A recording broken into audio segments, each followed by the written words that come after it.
You expect me to believe you surrendered your carriage seat to a stranger? Lord Rowan Ashcombe's voice cut across the drawing room so sharply that even the footman near the door lowered his eyes. Cressida Bellamy stood before him, with rain dripping from the hem of her traveling dress. Mud darkened the leather of her boots. One glove was torn at the thumb. Damp strands of brown hair had escaped beneath her bonnet and clung stubbornly to her cheek. She had imagined many versions of her arrival at Blackmere Hall. None of them involved looking as though she had been dragged there behind the carriage instead of riding inside it. "I do not require you to believe it, my lord," she replied. Rowan stared at her. That answer did not help. 3 other people occupied the room. Mr. Harcourt, the estate solicitor, sat beside a table covered in papers. Mrs. Pottle, the housekeeper, stood near the fireplace, with the expression of a woman who had already formed several opinions and intended to keep every one of them until useful. And beside the window stood Mr. Silas Vane, Blackmere's estate steward. Silas was perhaps 40, carefully dressed, carefully mannered, and so perfectly composed that Cressida distrusted him almost immediately. Not because he had done anything. Because some men smiled with their mouths. Silas smiled with calculation. Mr. Harcourt removed his spectacles. "Miss Bellamy, you claimed you received a written request to present yourself here at 2 o'clock. Yes. It is now nearly 5. I am aware. And you cannot produce the letter? I can produce it." Cressida reached into the small leather case tucked beneath her arm. Rowan's attention dropped to it. So did Silas Vane's. That was the first thing Cressida noticed. Not curiosity. Recognition. It vanished so quickly that she wondered if she had imagined it. She withdrew the folded paper and handed it to Mr. Harcourt. He read aloud. "Come to Blackmere Hall on Thursday. Bring your father's original field book. Speak of this to no one." He frowned. "There is no signature. No. No seal. No. No indication of who sent it." "No." Rowan crossed his arms. "And yet you traveled halfway across the county, carrying something belonging to a man accused of falsifying estate surveys because an anonymous letter told you to?" Cressida's jaw tightened. "My father was accused." "That distinction is the reason you are here, I presume." "It is. And you truly expect us to believe that on the one day you supposedly had an opportunity to clear his name, you gave away the seat that would have brought you here on time?" Cressida looked directly at him. She was elderly. Rowan blinked once. That seemed somehow to annoy him more. Silas stepped forward gently. Perhaps Miss Bellamy misunderstood the seriousness of the appointment. "I understood it perfectly. Then why give up the seat?" Cressida turned toward him. Because she was standing in the rain. The room fell quiet. Not dramatically. Uncomfortably. Uncomfortably. Rowan stared as though waiting for the rest. There was none. Mr. Harcourt cleared his throat. "This is becoming irrelevant." "It became relevant when she arrived 3 hours late," Rowan said. He faced Cressida again. "You were summoned here concerning documents that could potentially affect Blackmere. Nobody in this house admits sending that summons. You arrive late, carrying a disputed survey book, and the reason you give is an act of charity, so inconvenient that it sounds invented." Cressida slowly closed the leather case. "I have traveled since before sunrise, my lord. I have spent most of the afternoon soaked through. One wheel nearly came off the carrier cart that brought me from Bell's Crossing, and a sack of onions fell on my feet twice." Mrs. Pottle's mouth twitched. Cressida continued. "If I intended to invent a lie, I assure you, I would choose one that made me appear less ridiculous." That time, Mrs. Pottle coughed into her hand. Rowan did not smile. But something almost happened to one corner of his mouth. Almost. Silas interrupted. "Whatever the circumstances, there remains the question of Miss Bellamy's father." Cressida's expression changed. Silas noticed. He had found the wound. "My father has been dead for 4 years," she said, "and his reputation remains what it was when he died." Her fingers tightened around the case. Rowan glanced toward Silas. "Enough. It was the first kindness he had offered her. Cressida almost resented him for it. She did not want kindness offered because she looked wounded. She wanted truth. Mr. Harcourt folded the anonymous letter. Miss Bellamy, without knowing who summoned you, I cannot authorize access to estate records, nor can I accept documents of uncertain origin. My father worked on Blackmere's Western Survey for 11 years. We know. Then you also know he swore until his death that the boundaries were altered after his work was submitted. Silas sighed. A claim he never proved. He was prevented from proving it. By whom? That is what I came here to discover. Rowan stepped toward her. Your father was accused of changing measurements to favor tenant farmers. My father was accused of refusing to change them. Silas's eyes hardened. There, another glimpse. Small, but real. Cressida saw it. Before she could pursue it, footsteps sounded in the corridor. Slow, measured. The drawing room doors opened. An elderly woman entered. Cressida forgot how to breathe. The woman's silver hair was now dry and neatly arranged. Her plain traveling cloak was gone, replaced by a dark green gown of expensive silk. But the face was unmistakable. The same lined face. The same sharp gray eyes. The same woman who, 4 hours earlier, had stood beneath the awning at Bell's Crossing while rain poured around her. Cressida stared. The elderly woman stared back. Rowan straightened. Mrs. Pottle dipped her head. Silas bowed. Mr. Harcourt rose so quickly his chair scraped across the floor. Lady Blackmere. Cressida's eyes widened. Lady Blackmere, the owner. The woman who controlled more farmland than several neighboring parishes combined. The woman whose house Cressida had nearly killed herself reaching. The woman to whom Cressida had given her carriage seat. Lady Augusta Blackmere looked at Cressida's ruined dress, then at her boots, then at the leather case. What happened to you? Cressida opened her mouth. Rowan answered first. Apparently she surrendered her carriage seat to an elderly stranger. Augusta looked at him. Yes. Silence. Rowan frowned. Augusta continued. She did. Cressida wished the floor would open. Instead, Augusta walked farther into the room. Mr. Harcourt looked between them. You know Miss Bellamy?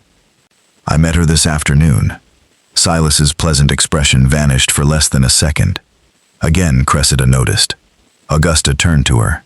You did not tell them? I did not know there was anything to tell. That answer pleased Augusta. Cressida could see it. Rowan seemed less pleased. You allowed her to give you her place?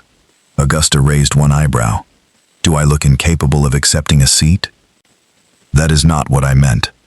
I know precisely what you meant. Mrs. Pottle suddenly became very interested in arranging cushions.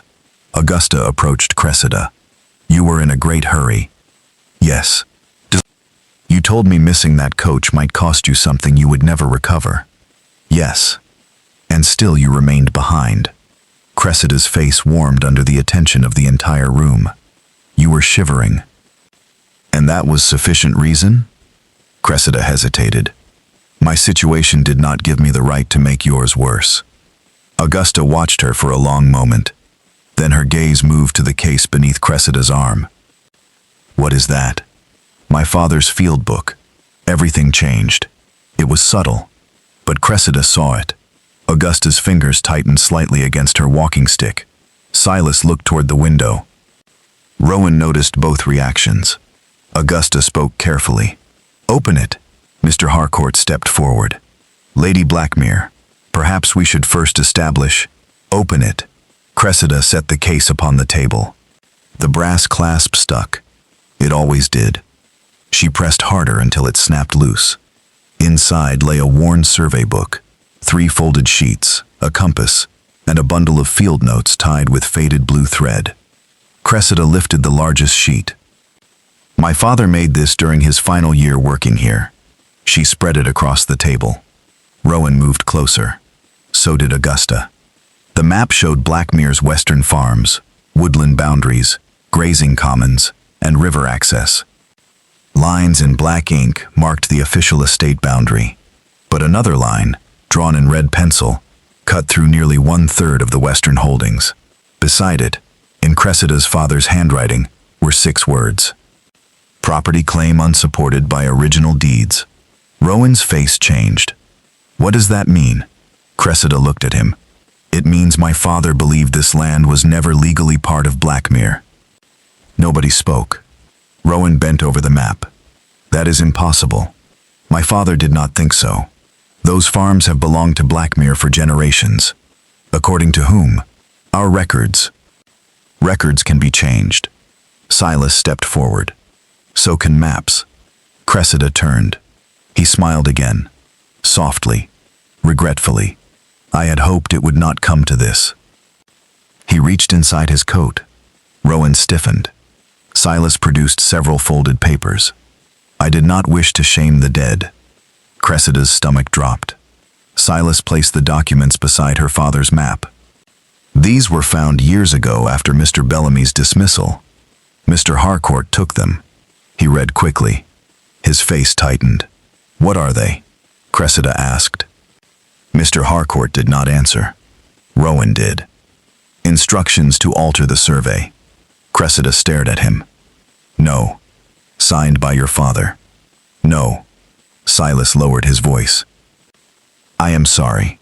She snatched the paper. The signature looked like her father's. Almost exactly. John Bellamy. Her chest went cold. She checked the date. October 17th. She looked again. Then something inside her steadied. My father did not sign this. Silas exhaled. The handwriting. He did not sign it. Cressida placed the page flat on the table. My father suffered a seizure on October 14th. Silence. She looked at Augusta. His right hand remained paralyzed for nearly 3 months. Mr. Harcourt looked down at the document. Rowan turned toward Silas. Silas did not move. Cressida's voice became quieter. He could not hold a spoon on October 17th. Then Lady Augusta spoke.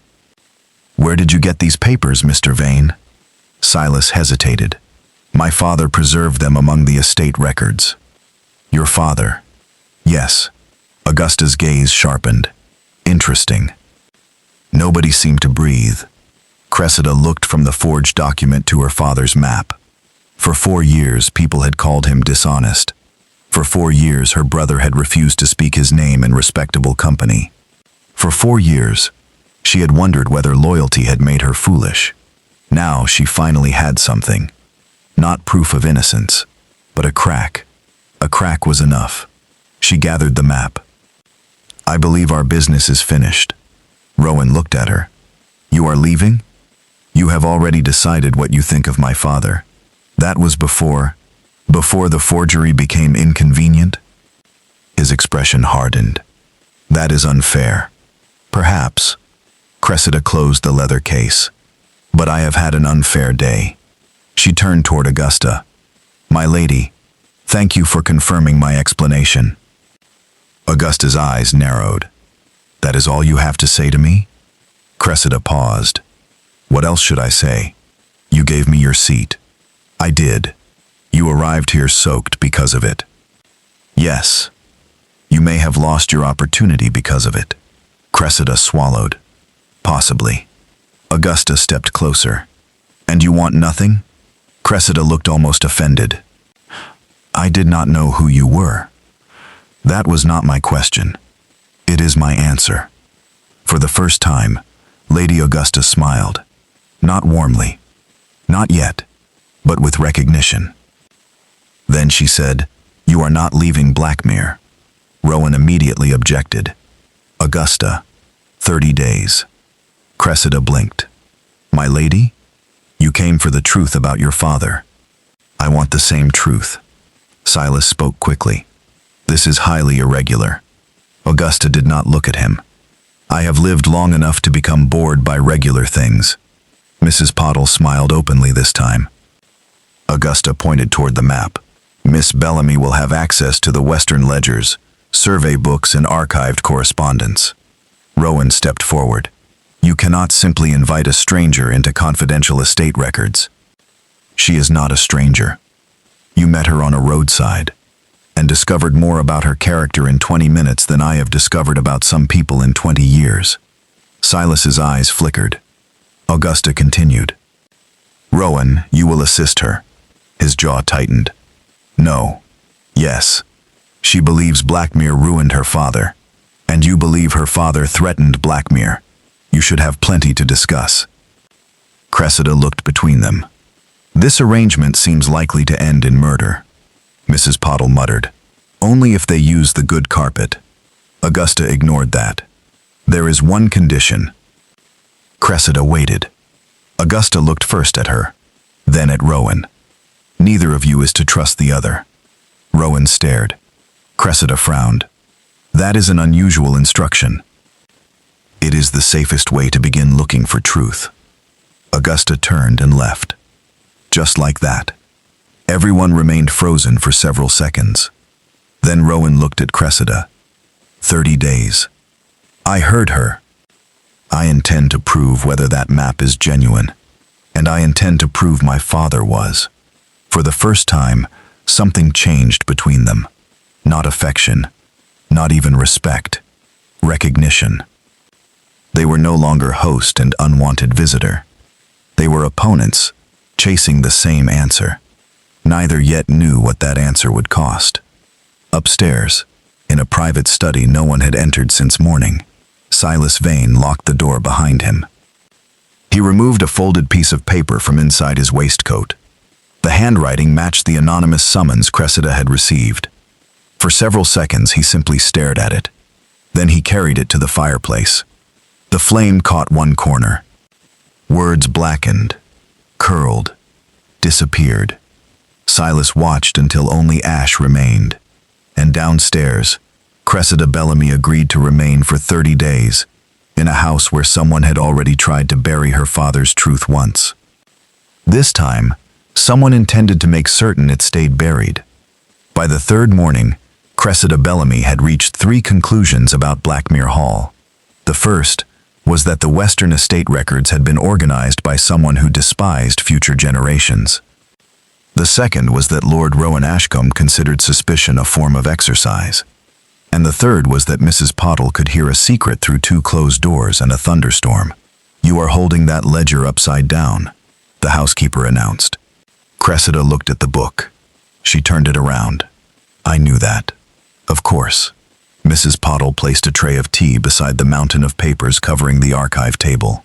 You have been here since 7. 6:30. That is worse. I am trying to clear my father's name, and I am trying to keep you alive long enough to do it. Mrs. Pottle pushed a plate toward her. Cressida lifted the napkin. 2 biscuits. That is hardly breakfast. It is hardly morning anymore. Before Cressida could answer, a rusty bell above the archive door suddenly rang. Once, then twice. Cressida nearly dropped her tea. Mrs. Pottle did not react. What was that? The archive bell. I can see that. It rings when the wind enters through the old chimney. There is no wind. Mrs. Pottle considered this. Then perhaps one of Blackmere's dead accountants is complaining about your arithmetic. Cressida stared at her. Mrs. Pottle walked out. Cressida looked back at the bell. It gave one final, faint jingle. She narrowed her eyes. I am not frightened of you. Talking to architecture now? Rowan stood in the doorway. Cressida stiffened. You might knock. It is an archive, not your bedroom. You remain capable of knocking. He entered, carrying several rolled survey maps. 3 days had not made them friends. If anything, being ordered to work together had given them more opportunities to irritate one another. Rowan placed the maps on the table. These are the Western surveys from 32 years ago. Cressida's attention sharpened. You found them? In an old estate office. I searched there yesterday. You searched the shelves. And? There was a cabinet behind them.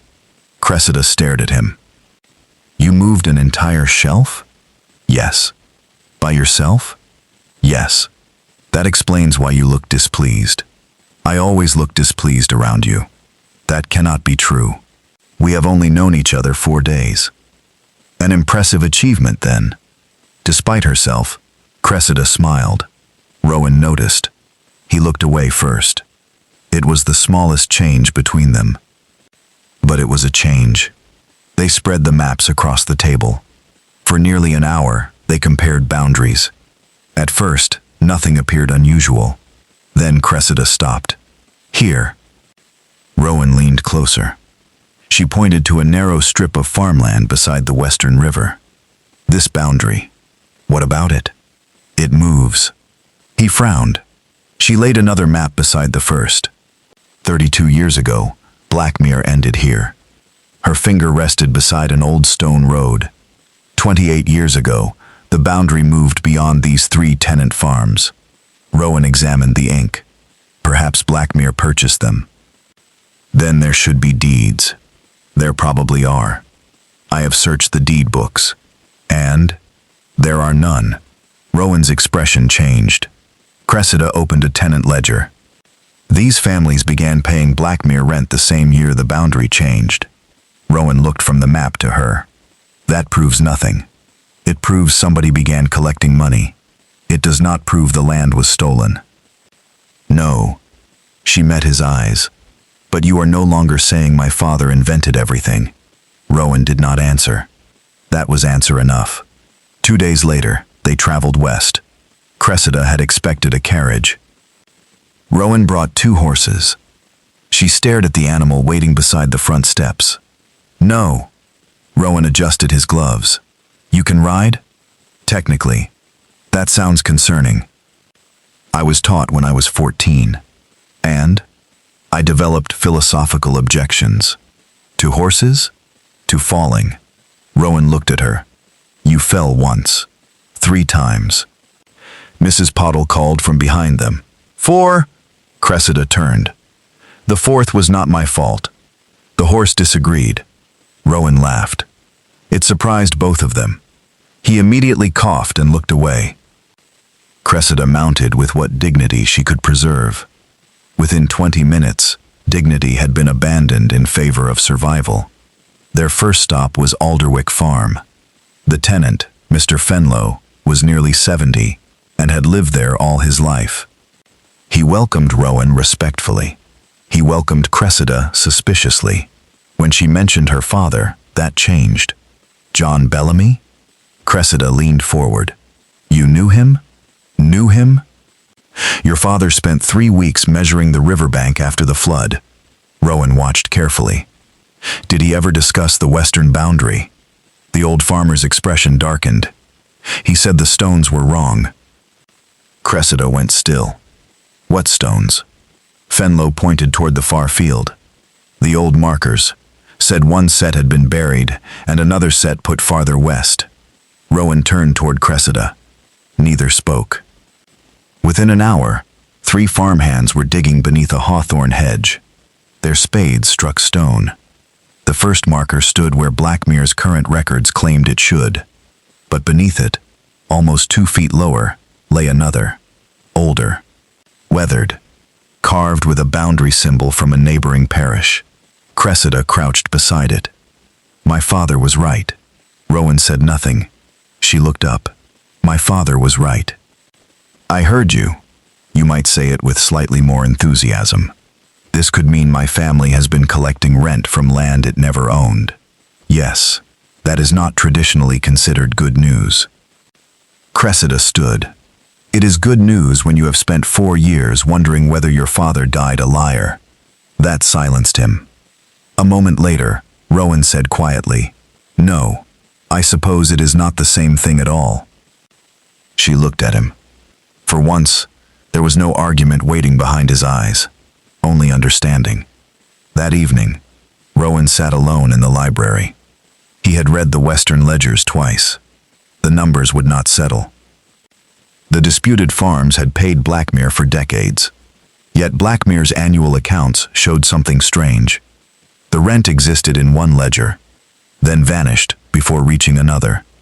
He compared the amounts again. Someone had been taking money. Not recently. For years. The door opened. Silas Vane entered. You asked for me? Rowan closed the ledger. When did your father become steward? Silas paused. About 35 years ago. And you succeeded him? After his death. Rowan watched him. Did he ever mention disputes over the western boundary? Silas smiled faintly. Only John Bellamy's obsession. You knew Bellamy personally? As a boy? Did your father? Of course. Rowan leaned back. Interesting. Silas's expression remained pleasant. What exactly are you investigating? My estate. Our estate records are complicated. Miss Bellamy may be encouraging interpretations that suit her family. Rowan's eyes hardened. Do not confuse my suspicion of her with permission to insult her. Silas was silent for a moment. Then he bowed. Of course. After he left, Rowan reopened the ledger. But this time, he was not thinking about Cressida's father. He was thinking about Silas's. Cressida's older brother received the first rumor about Blackmere through a London acquaintance. Edmund Bellamy read the letter twice. Your sister has apparently persuaded Lady Blackmere to reopen father's old survey matter. He crushed the paper, then smoothed it again. His wife watched from across the breakfast table. You should write to her. No. Why? Because Cressida has spent 4 years chasing something that cannot change what happened. His wife looked at him carefully. Perhaps she is not trying to change what happened. Edmund said nothing.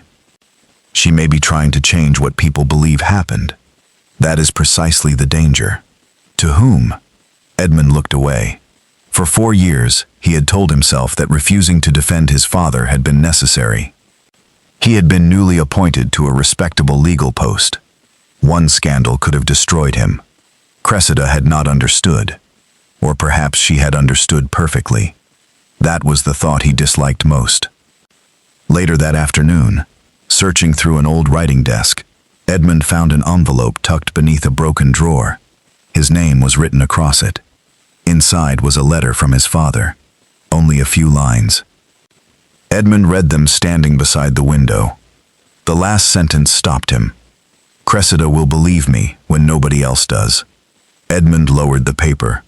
For the first time in years, the silence of his study felt less like peace, and more like accusation. At Blackmere, the investigation continued. So did the arguments. You cannot simply assume every missing page proves conspiracy, Rowan said. I am not assuming.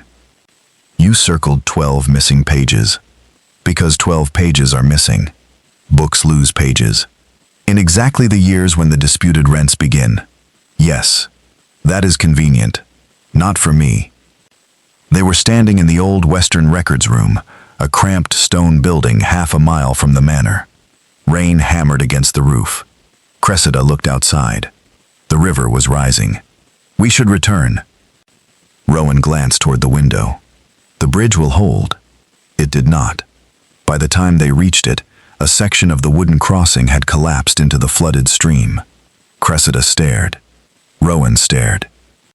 She looked at him. You said it would hold. Yes. It has stopped holding. I can see that. What now? There is a shepherd's cottage nearby. Is it inhabited? No. Excellent. I always hoped my reputation would eventually be destroyed in an abandoned cottage with an argumentative lord. Rowan gave her a look. If your reputation survives Blackmere gossip, it can survive anything. They reached the cottage shortly before dark. It was cold, dusty, and badly neglected. Rowan managed to start a fire. Cressida found 2 chairs, one missing a leg. They shared the functional one by taking turns. For a while, neither spoke.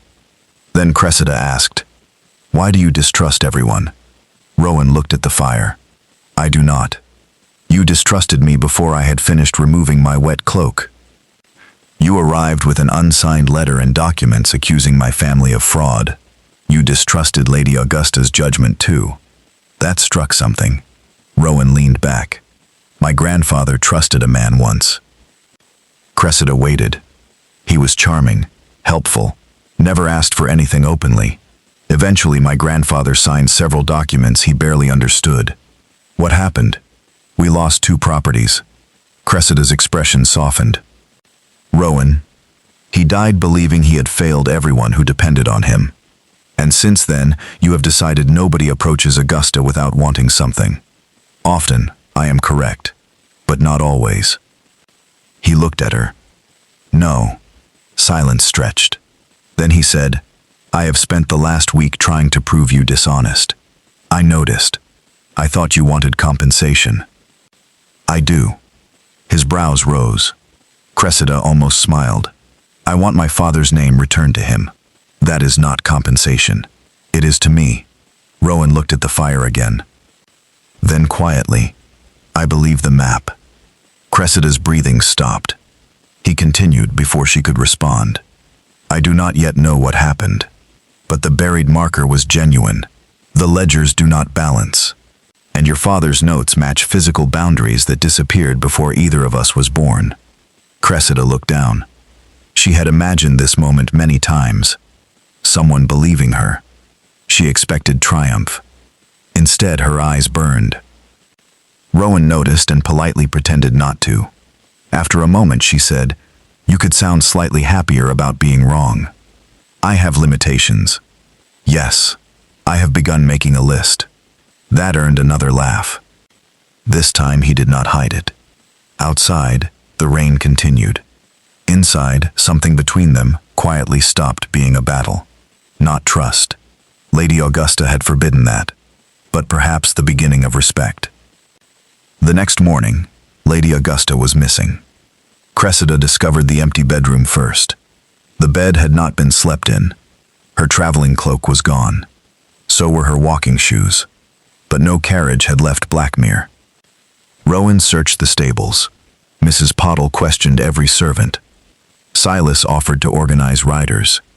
Then Cressida noticed an envelope on Augusta's writing desk. Rowan Pottle and Miss Bellamy.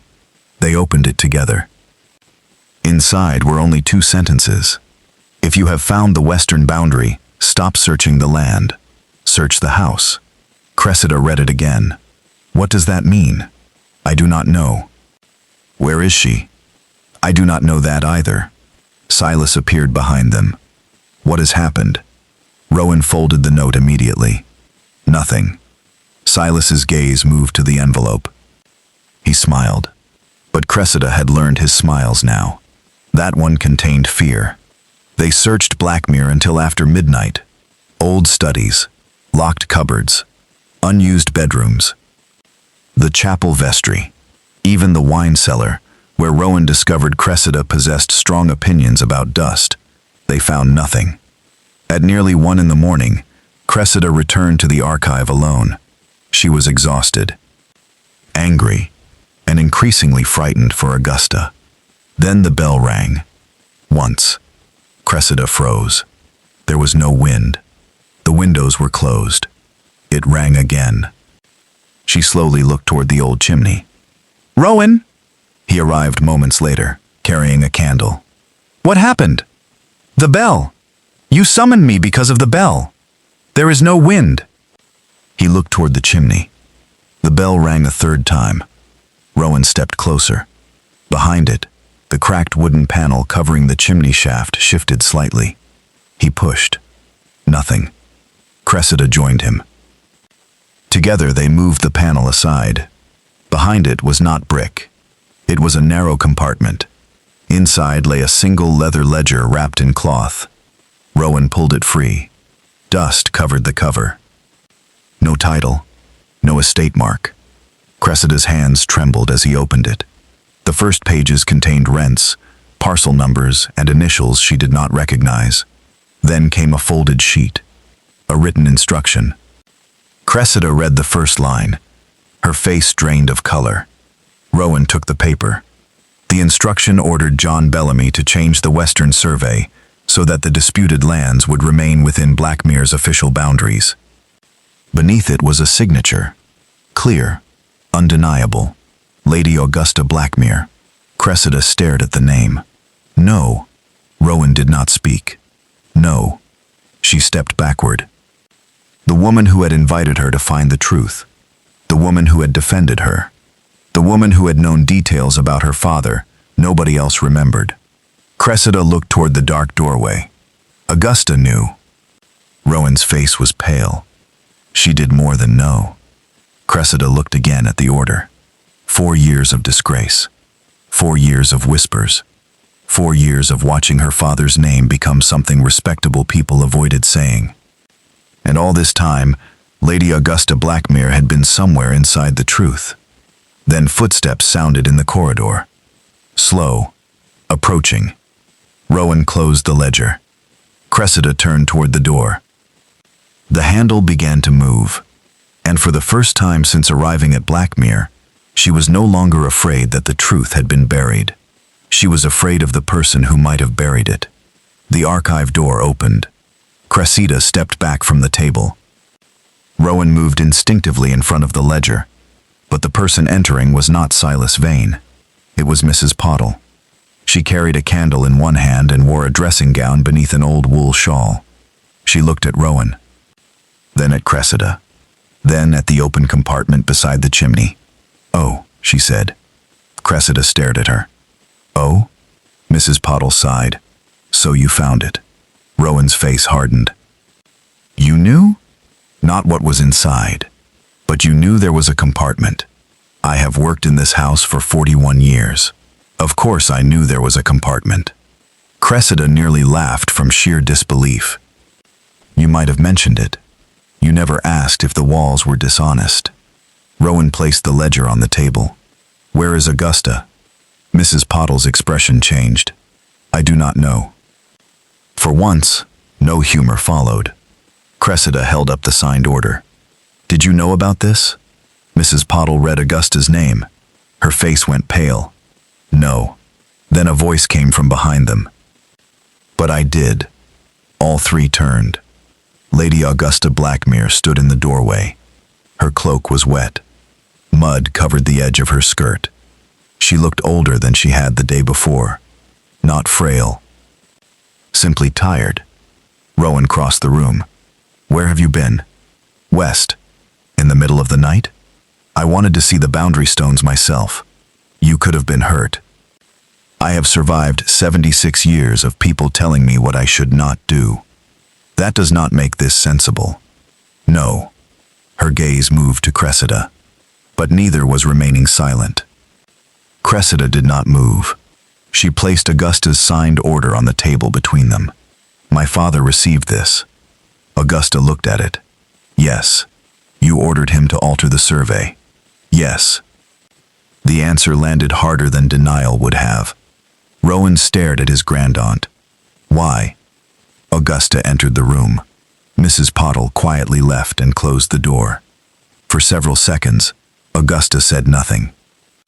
Then she sat. "My husband's father expanded Blackmere aggressively. He bought land when families were desperate. He pressured men who could not afford solicitors. And where purchase failed, he occasionally behaved as though boundaries were merely suggestions."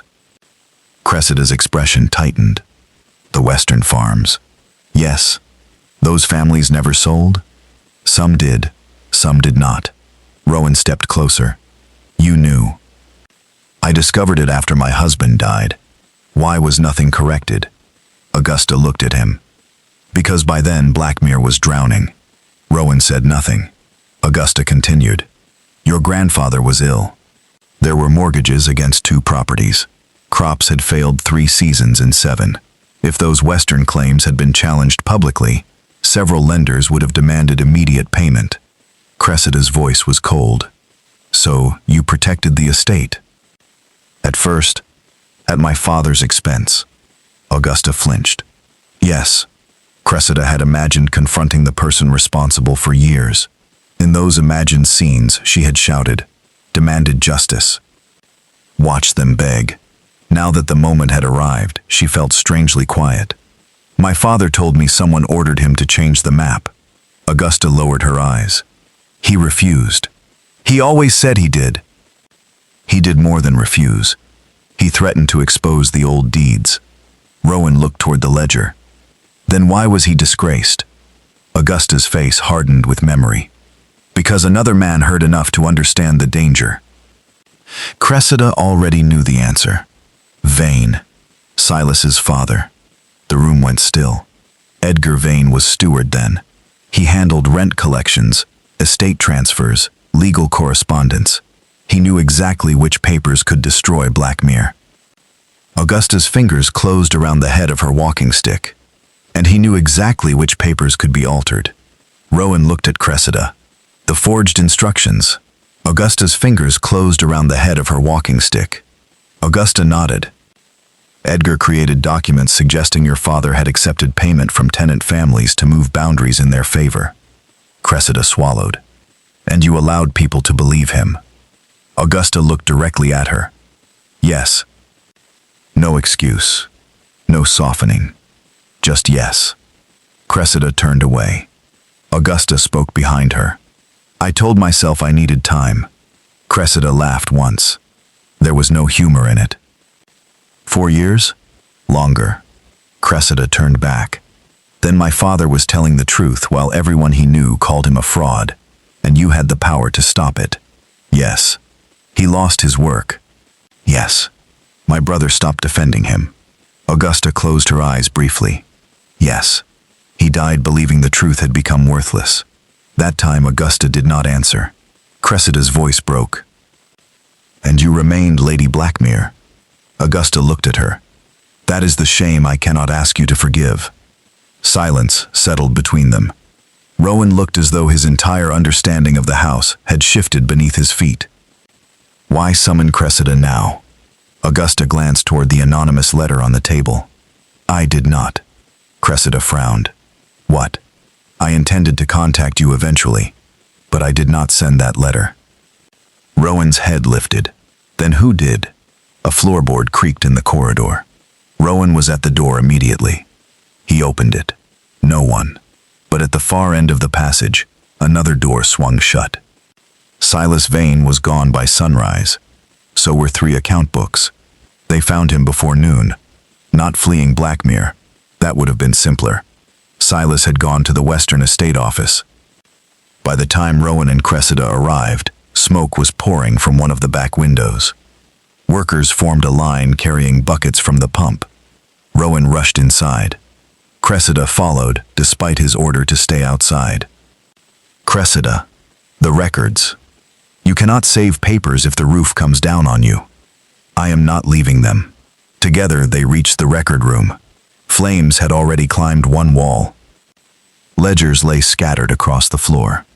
Silas stood beside an overturned lamp, feeding papers into the fire. Rowan stopped. So this is your answer? Silas turned. His calm expression was gone. You do not understand what those records will do. To whom? To Blackmere. Cressida stepped forward. To you. Silas looked at her. Then something in his face hardened. My father spent his entire life holding this estate together, while people like Bellamy threatened to destroy it over technicalities. Technicalities, Cressida said. Lines on maps, old claims, forgotten farmers. Families are not technicalities. They are when hundreds of others depend upon the same estate surviving. Rowan moved closer. And the missing rents. Silas said nothing. Rowan's voice dropped. You redirected them. Silas glanced toward the burning shelf. That was answer enough. For years, money from the disputed farms had passed through accounts controlled by the Vane family before disappearing into private purchases and intermediary companies. Silas had planned patiently. If Blackmere eventually collapsed under its own hidden liabilities, he would own enough surrounding property to profit from its division. Cressida suddenly understood. You sent the letter. Silas looked at her. Yes. Rowan frowned. Why bring her here? Because Augusta had begun asking questions. I needed to know what Bellamy left behind. Cressida's stomach turned. You expected me to bring the field book. I expected you to be dismissed as your father was. And when Augusta kept me? For once, the old woman became inconveniently sentimental. Cressida looked toward the flames. No. Silas frowned. She was not sentimental. He stared at her. Cressida continued. She was ashamed. For the first time, Silas seemed uncertain. Then a section of burning wood crashed from above. Rowan grabbed Cressida and pulled her back. Workers entered from the yard. Within minutes, Silas was restrained. The fire was controlled before it reached the main archive. And buried beneath a fallen desk, Rowan found one account book Silas had failed to burn. It contained everything: names, amounts, transfers, dates, 30 years of theft. The truth had survived. Barely. 3 weeks later, the great drawing room at Blackmere was filled again. Only this time, nobody was waiting to dismiss Cressida Bellamy. Tenant families stood along the walls. Solicitors occupied one side of the room. Edmund Bellamy stood near the back, holding his hat with both hands. Rowan stood beside the table where Cressida's father's map had first been opened. Augusta entered last. She wore no jewels, no family insignia, only a dark gray gown. Mr. Harcourt read the findings.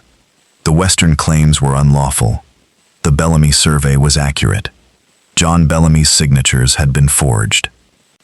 Silas Vane and his late father had concealed estate transfers and diverted rent payments, and Blackmere owed restitution.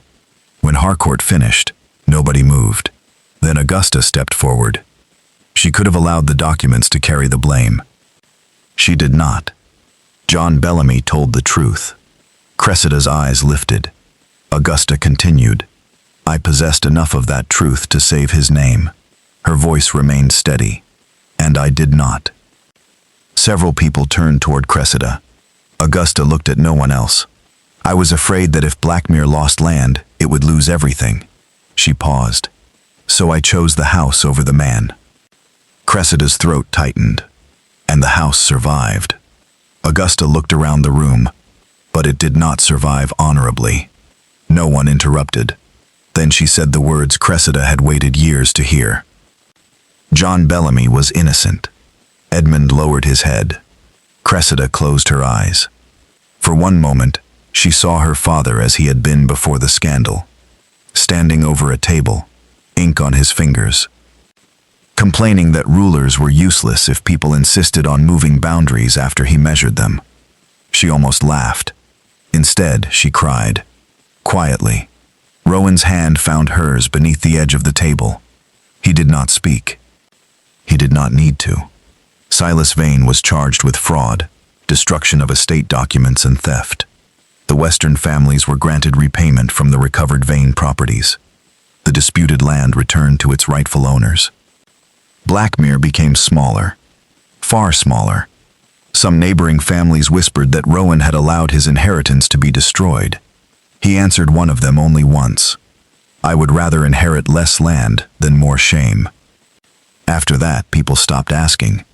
Edmund found Cressida outside the West Garden after the hearing. For several seconds, neither spoke. Then he said, I should have believed him. Cressida looked at him. Yes, I was afraid. I know. I thought if I defended father, I would lose my position. You might have. Edmund swallowed. I told myself I had a family to protect. Cressida's expression softened, but only slightly. Father was your family too. He closed his eyes. I know. He apologized. Cressida accepted the apology. She did not offer immediate forgiveness. And Edmund did not ask for it. Instead, over the following months, he helped process claims for the Western families without charge. He traveled repeatedly to Blackmere. He worked beside the same people whose complaints he once avoided. Gradually, Cressida began writing to him again.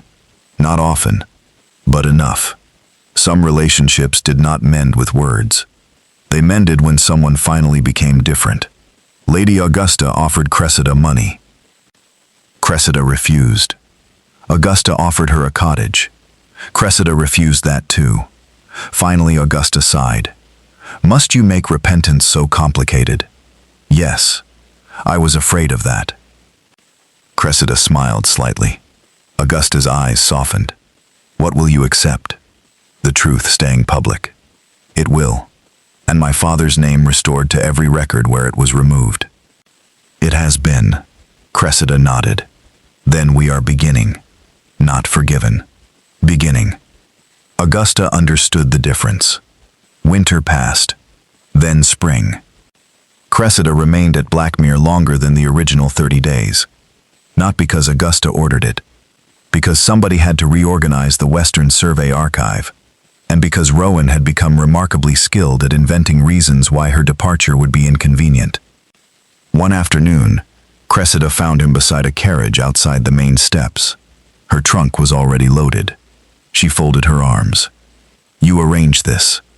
You said you intended to visit Edmund. I did. So I arranged transportation." She looked at the carriage. "One seat?" "Yes." She narrowed her eyes. "That seems dangerous." Rowan almost smiled. "Why?" "I have poor judgment where carriage seats are concerned." "I remember." He stepped closer. For once, there was no ledger between them. No map. No argument waiting. Only nervousness. Rowan Ashcombe, who had faced collapsing estates, criminal stewards, and furious landowners without visible fear, suddenly looked uncertain. "The first time you came here," he said, "you gave away something you desperately needed to a woman who could offer you nothing in return." Cressida looked at him. "I thought she was simply cold." "That is the point." He took a breath. "I spent weeks believing generosity must hide some motive, because I had spent years watching people approach Blackmere wanting something." His voice softened. "Then you arrived wanting the truth." Cressida said nothing. "And even when the truth hurt you, you still wanted all of it." He reached into his coat. Cressida's eyes dropped to the small ring in his hand. Rowan continued, "I do not love you because you helped save Blackmere." Her eyes rose again. "I love you because when doing what was right became expensive, you did not start bargaining." Cressida's lips trembled. Rowan looked almost painfully serious. "I would like, if you can tolerate the inconvenience, to spend the rest of my life arguing with you." Cressida stared at him. "That is your proposal?" "I prepared something considerably better last night." "What happened to it?" "You arrived." She laughed. Then she held out her hand. "You should use the better version eventually." His entire face changed. "Is that yes?" "It is permission to continue trying." He slipped the ring onto her finger. From an upstairs window came a loud cheer. Cressida looked up. Mrs. Pottle immediately disappeared behind the curtain. Rowan sighed. "She has been standing there for 20 minutes. "I know." "You knew?" The curtain moved. "I hate this house." "No, you do not." "No." He looked at her. "I do not." They married the following autumn. On the morning they left Blackmere after the wedding, their carriage stopped at Bell's Crossing. The same coaching yard, the same covered awning, and beside it stood an elderly traveler arguing with a coachman. "The coach is full," the man insisted. Cressida slowly looked at Rowan. He noticed. "No, I have said nothing. You are thinking. That is not yet illegal." "Cressida." The elderly traveler shivered. Cressida looked back at Rowan. He sighed. Then opened the carriage door. "You remain seated." "What are you doing?" "Preventing history from repeating itself." He climbed down. The elderly woman looked bewildered as Rowan offered her his place. From the opposite seat, Lady Augusta burst into laughter. Cressida leaned toward the window. "Rowan." He turned. "Yes?" "There is room beside the driver." His expression brightened. "There had better be." As he walked toward the front of the carriage, Mrs. Pottle's voice came from the luggage coach behind them. "Do not give away the horses." Everyone laughed. Even Augusta. Especially Augusta. And as the carriage rolled away, Blackmere disappeared slowly behind the hills. The estate was smaller now. Its name was less perfect. Its history less flattering.